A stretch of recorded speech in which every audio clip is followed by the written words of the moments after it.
This is Steve with Boats of Dallas, June the 7th, 2023. Having a look at this really well kept 2006 Party Hut 30 by Sun Tracker. This is a Regency edition. Pontoon. It does have the 135 horse inboard outboard Mercury on it, the 3.0. It's got the little cabin space in there with the head and so forth. Does have the upper deck.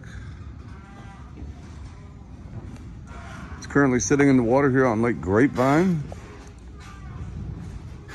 Ford Bimini.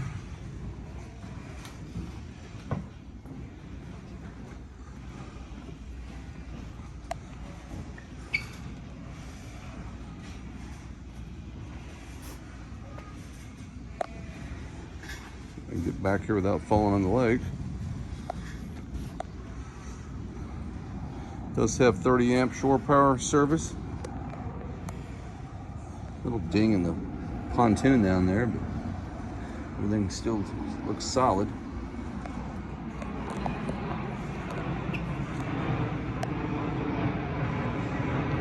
All right, next video, I'll hop inside.